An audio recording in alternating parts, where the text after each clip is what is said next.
Sinomlando TV. Sanibonani, igama lami nguNtombi wakwaZungu. Njengoba silana size emidlalweni nje omkhulu kwi-World Cup wabhuta uZamo noSisi Londo kaMngadi.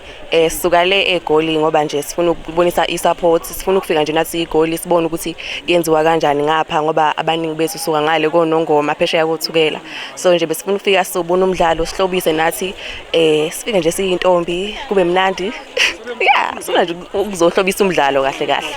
Sikhona nje sikhona. Sibuya nje endaweni ehlukile kakhulu kodwa nje ngokuhlala sonke sihlala eGoli. So nje sakhetha ukuthi hayi asiyehleni sike siyobona umdlalo wangapha ngoba sikaze siubone vele. Sithandile futhi ngoba uSisi oshadayo usayintombi futhi nathi siyintombi. So sikuthande kakhulu siyabona ukuthi into engasigqugquzela nathi ukuthi sihlale ngentombi sibone ukuthi hayi ayikho into esijahile noma ngathiwa usuqomile ungaqhubeka nje uhambe le ndlela lena mina wakha kuhloniphe kuze kube nomdlalo omuhle omkhulu kangaka. So nje i-encouragement for thina nathi sayintombi sayiphethe kahle singaqomi ukuthi masiqoma siqoma insizwa.